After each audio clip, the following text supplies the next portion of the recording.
সকাল প্রায় 10:40-এ আমার স্কুলে একটা স্টুডেন্ট নাম হলো নার্সারিতে পড়ে তৈমুর খান, বাড়ি হলো কাকরাবন। বাচ্চার মা বাবা এখানে সোনামুড়া এখানে বিএসএন অফিসের এইদিকে পাশে ভাড়া থাকে, আমার স্কুলে বাচ্চারা পড়ে। বাড়ি থেকে স্কুলে বাচ্চাটাকে নিয়ে আসার সময় একটা দ্রুতগামী সম্ভবত গাড়িটা উদয়পুরের একটা ওয়াগনার গাড়ি, এই গাড়িটা প্রচণ্ড স্পিডে এসে পেছন থেকে এই বাচ্চা এবং বাচ্চা মাকে ধাক্কা মেরেছে। বাচ্চারা গাড়ির তলে চলে গেছে, তার পাটা ভেঙে গেছে, প্রচণ্ড মানে অসুস্থর মধ্যে আছে। আমরা সঙ্গে সঙ্গে সোনামুড়া হাসপাতালে নিয়ে গেছি।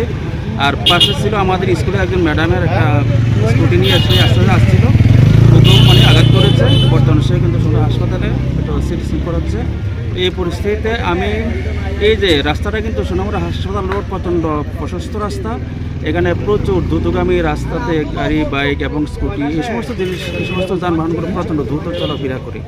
তো যাতে এখানে আমার একটা স্কুল আছে, এই জন্য কিন্তু বারবার আমি কিন্তু সোনামুড়ার প্রশাসন, এসডিএম, এসডিপিও এবং নগর পঞ্চায়েতের চেয়ারপারসনের কাছে আমি স্কুলের থেকেই আমি এবং আমার প্রিন্সিপাল হুমায়ুন স্যার সহ আমরা ওদের কাছে বারবার গিয়েছি, যেখানে একটা ট্রাফিক পুলিশ দেওয়ার পয়েন্ট দেওয়ার লাগে, তারা কিন্তু আমাদের ডাকে সারা দেয়নি। আমি বারবার মানে বলেছিলাম যে এখানে একটা অ্যাক্সিডেন্ট জোন এরিয়া, এখানে আপনার কিছু একটা করুন। কিন্তু আজ থেকে প্রায় 6 মাস আগে আমরা বারবার যাওয়ার পরও এখানে কোনো ধরনের ট্রাফিকের ব্যবস্থা করা হয়নি। আজকে সেটার ফলস্বরূপ এখানে অ্যাক্সিডেন্টটা হচ্ছে এবং এই জন্য আমি প্রশাসনকে দায়ী করব।